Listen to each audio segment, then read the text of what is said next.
Election desk के साथ मैं हूं वाजिद नवाज ढोल और आप देख रहे हैं सामाल नेटवर्क।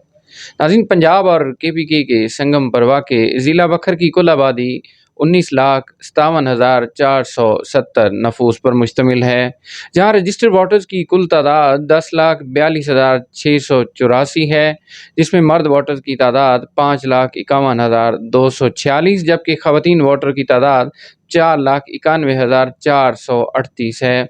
यूँ ज़िला में 53% मर्द जबकि 47% ख़वातीन के वोट रजिस्टर्ड हैं। हालिया हल्का बंदियों के बाद ज़िला में 2 कौमी जबकि पंजाब असम्बली के 5 हलके मौजूद हैं, जहाँ से दर्जनों उम्मीदवार इलेक्शन कॉन्टेस्ट कर रहे हैं। N91 बखर में कुल 5,09,418 जबकि N92 बखर 2 में 5,33,266 वोट रजिस्टर्ड हैं। इसी तरह PP99 कलूरकोट में 2,02,539, PP91 मनकेरा में 2,03,403, PP92 बखर 1 में 2,62,239, PP93 बखर 2 में 2,14,070 वोट रजिस्टर्ड हैं। ज़िला में कुल 771 पोलिंग स्टेशन बनाए गए हैं, जिन पर 810 प्रिजाइडिंग अफसरान की ड्यूटियां लगाई गई हैं। इसी तरह मुल्क भर में इलेक्शन एक्ट 2017 के तहत 144 डिस्ट्रिक्ट रिटर्निंग अफसरान जबकि 859 रिटर्निंग अफसरान तैनात किए गए हैं। बखर में डिप्टी कमिश्नर बखर बतौर DRO फ़रज़ सर अंजाम देंगे। अगर किसी हल्के या जनाना व कंबाइन पोलिंग स्टेशन पर ख़वातीन के वोट कास्ट करने की शरह 10% से कम हुई तो इस तरह हल्का का इलेक्शन कलअदम करा दिया जा सकता है। मीडिया नुमाइंदगान और मुबस्सिरीन को इलेक्शन की शफाफियत को मॉनिटर करने के लिए एक्रीडेशन कार्ड जारी किए जाएंगे। पोलिंग डे से एक दिन कबल अमला को सामान की तरसील शुरू कर दी जाएगी। पाक फ़ौज और पुलिस के एहलकार लॉ एंड आर्डर की सूरत हाल को कंट्रोल करेंगे। इलेक्शन अमला को सामान की तरसील से लेकर रिज़ल्ट जमा करवाने तक नाज़रीन शदीद मुश्किलात का सामना करना पड़ता है। लाइनों में लगकर सामान की वसूली, फिर रिमोट एरियाज़ तक पहुँचते पहुँचते पूरी रात गुजर जाती है। अजीब हैजानी सी कैफियत पैदा हो जाती है और इस हैजानी कैफियत में पोलिंग अमला वक्त पर पोलिंग भी शुरू नहीं करवा पाता। होम स्टेशन से सैकड़ों मील दूर देही इलाका जात में तैनात अमला की रिहाइश और खाने की फराहमी में भी मुश्किलात का सामना होता है।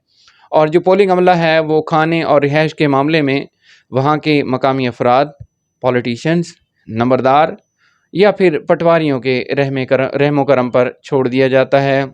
एक तरफ इलेक्शन कमीशन बर वक्त रिज़ल्ट जमा करवाने का पाबंद करता है तो दूसरी तरफ रिज़ल्ट कलेक्शन का कोई मैकेनिज़्म भी वाज़े नहीं करता। एक बार फिर लाइनों में लगकर कई कई घंटे इंतज़ार के बाद रिज़ल्ट और सामान वापस किया जाता है। कई पोलिंग स्टेशन इंतहाई हसास होने के बायस पोलिंग अमला अदम तहफ़्फ़ुज़ का शिकार रहता है। नाज़रीन, सिर्फ यही नहीं, साबका इंतखाबात का अगर जायज़ा लिया जाए तो पोलिंग अमला को ट्रांसपोर्टेशन के मसाइल भी दरपेश थे। बक्खर से भटवाल वाला 63 DB या फिर लिया के बॉर्डर, दरियाई इलाकों, रेगिस्तानों में तैनात पोलिंग अमला को वहाँ के मकामी अफराद के ज़ेर नज़र कर दिया जाता है। और फिर जब मामलात नताइज तक आते हैं तो फिर पोलिंग अमला पर तरह तरह के इल्ज़ामात भी लगाए जाते हैं। इलेक्शन कमीशन को चाहिए कि वो इलेक्शन अमला को सहूलियात फराहम करने के साथ साथ सामान की बर वक्त तरसील और रिज़ल्ट कलेक्शन के हवाले से कोई मौसर मैकेनिज़्म बनाए ताकि इंतखाबात की शफाफियत पर कोई उंगली ना उठा सके। नाज़रीन, अगर आप जायज़ा लें कि जब पोलिंग अमला रिटर्निंग अफसर के उसमें ऑफ़िस में आता है तो वहाँ से लाइनों में लगकर बड़ी मुश्किल से उन्हें सामान फ़राहम किया जाता है। और फिर ख़राब मौसम हो, चाहे धुंध हो, कभी बारिश होती है, फिर वो लेके जब सामान जाते हैं, रात गुज़र जाती है और गाड़ियों में खचाखच पोलिंग अमला को भर दिया जाता है। वहाँ पे ना तो उनको बिठाने की कोई सहूलियात होती है, ना कोई चारपाई होती है, ना ही लाइटिंग का इंतज़ाम होता है। कई ऐसी जगह पे पोलिंग स्टेशंस बनाए गए हैं कि जहाँ पे बिजली का निज़ाम भी ना होने के बराबर है या बिल्कुल मौजूद ही नहीं है।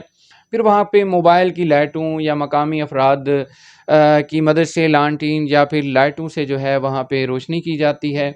और अक्सर औक़ात ये होता है कि जो पोलिंग का अमल होता है वो सुस्त रवि का शिकार रहता है और रात गए तक जो है नताइज बनते रहते हैं। और एक तरफ से इलेक्शन कमीशन को जल्दी होती है कि फ़ार्म 45 और 46 जो है बर वक्त फ़राहम कर दिया जाए, تو دوسری طرف یہ نہیں دیکھا جاتا کہ وہاں جو بھڈوال والا پہ پولنگ اسٹیشن پہ پولنگ عملہ بیٹھا ہے، اخروٹا پولنگ اسٹیشن پہ جو پولنگ عملہ بیٹھا ہے، تو ان کو مسائل کیا ہیں، وہاں پہ مقامی افراد کا بیہیویئر کیا ہے، آیا وہ جو صبح سے یعنی پچھلے دن سے وہاں پہ بیٹھے ہیں، ان کو کھانا بھی ملا ہے، کوئی ہیلتھ کے ایشوز ہوتے ہیں، آیا ان کو کوئی میڈیسن فراہم کی گئی ہے، وہاں پہ دھڑوں میں جو ہے وہ بعض اوقات حالات کشیدہ ہو جاتے ہیں اور دھکم پیل مار دھاڑ ہوتی ہے، تب بھی جو ہے جو پولنگ عملہ ہے ان کو نقصان اٹھانا پڑتا ہے۔ تو یہ وہ چیزیں ہیں، اگر صرف جو الیکشن کمیشن ہے دو چیزوں پہ فوکس کر دے کہ ایک جو سامان ہے پولنگ کا سامان، وہ ایک دن پہلے جو ہے متعلقہ پولنگ اسٹیشن پہ جو گاڑیاں ہیں الیکشن کمیشن یا جو ڈسٹرکٹ گورنمنٹ ہے وہ گاڑیوں کا بندوبست کرے اور وہاں پہ سامان پہنچا دیا جائے۔ اب جیسا کہ آپ دیکھیں کہ ایک ایگزام ہوتا ہے تو ایگزامینیشن سینٹر پہ بورڈ یا یونیورسٹی کی طرف سے پہلے ہی شیٹ فراہم کر دی جاتی ہیں، وہاں پہ شیٹس موجود ہوتی ہیں، طلبہ جاتے ہیں، وہاں پہ امتحان کنڈکٹ ہوتا ہے اور ایک میکنزم کے تحت دوبارہ سے جو ہے پیپرز وہ بینک میں جمع کروا دیے جاتے ہیں، مطلب ایک میکنزم ہے۔ لیکن الیکشن کمیشن میں کیا ہے کہ پولنگ عملہ سامان لے کے جائے، لائنوں میں لگے۔ اب کئی بیچارے جو ہے جو بزرگ افراد ہیں جن کی ڈیوٹیاں لگتی ہیں، خاص طور پہ جو اسکول کے ٹیچر ہیں یا پھر کالج کے اساتذہ ہیں، تو ان کو کافی پریشانی کا سامنا رہتا ہے۔ پھر کیا ہوتا ہے کہ ریزلٹ کلیکشن کا کوئی میکنزم ہے ہی نہیں، وہ جی کیا ہے کہہ دیتے ہیں 12 بجے سے پہلے پہلے ریزلٹ لے آئیں۔ اب ایک بندہ جو بھڈوال والا پہ بیٹھا ہے یا ایک بندہ جو لیا کے بارڈر پہ بیٹھا ہے، ایک بندہ دریائی علاقوں میں موجود ہے، وہاں پہ ٹرانسپورٹیشن کے بھی مسائل ہیں، وہاں پہ موسم کی کیفیت بھی ایسی بنی ہوئی ہے، تو یا تو یہ ہونا چاہیے کہ الیکشن کمیشن کی کوئی ٹیم ہو، موبائل ٹیم ہو، وہ جائے اور جس پولنگ اسٹیشن سے انہیں مطلع کر دیا جائے کہ وہاں پہ ریزلٹ جو ہے وہ ریڈی ہے، وہاں سے ریزلٹ منگوا لیا جائے۔ لیکن یہ نہ ہو کہ جس طرح پرانے سسٹم میں وہ مشینوں والا ریزلٹ چلتا رہا ہے، اس میں 2 نمبری چلتی رہی ہے، واٹس ایپ پہ بھیج دیں، یہ کر دیں، تو کوئی میکنزم فی الحال الیکشن کمیشن کا کوئی نہیں لگ رہا۔ وہی پرانا فرسودہ جو ان کا سسٹم ہے اسی کے تحت الیکشن کروائے جا رہے ہیں، اور وہی اسی طرح مار دھاڑ جس طرح بھیڑوں بکریوں کو جو ہے وہ باندھ کے وہ پھینک دیا جاتا ہے، نہ تو الیکشن میں ووٹ کاسٹ کرنے کا کوئی میکنزم بتایا گیا ہے، نہ ہی جو پولنگ عملہ ہے ان کو کس طرح لے کے جانا ہے، کس طرح واپس آنا ہے۔ تو اگر ان چیزوں پہ الیکشن کمیشن جو ہے وہ فوکس کرے تو میرے خیال میں ملک میں جو ہر دفعہ ایک دھڑے کی طرف سے یا عوام کی طرف سے بھی یہ گلہ کیا جاتا ہے کہ الیکشن کی شفافیت میں جو ہے وہ عناصر کار فرما نہیں ہوئے جن کو ہونا چاہیے تھا، تو اس طرح الیکشن کی شفافیت پہ بھی انگلی نہیں اٹھائی جا سکے گی اور الیکشن کمیشن کی کارکردگی بھی 100% درست رہے گی۔ پل پل ہم آپ کو سانول نیٹ ورک پہ اس طرح کی اپڈیٹس دیتے رہیں گے۔ ضلع بکھر میں کیا صورتحال ہے، پہلے ہی آپ پروگرام تجزیہ میں حفیظ اللہ شاہ صاحب، محمد صفت الحسنین ایڈوکیٹ اور دیگر جو انالسٹ ہیں ان کا تجزیہ سنتے ہیں۔ انشاءاللہ الیکشن ڈے تک جب تک نتائج جو ہے وہ نہیں آ جاتے تب تک سانول نیٹ ورک کے یہ جو پروگرامز ہیں، خاص طور پہ جو الیکشن ڈیسک ہے جس کی میں میزبانی کر رہا ہوں، یہ انشاءاللہ چلتا رہے گا۔ واجد نواز ڈھول کو اجازت دیجیے۔ پاکستان زندہ باد۔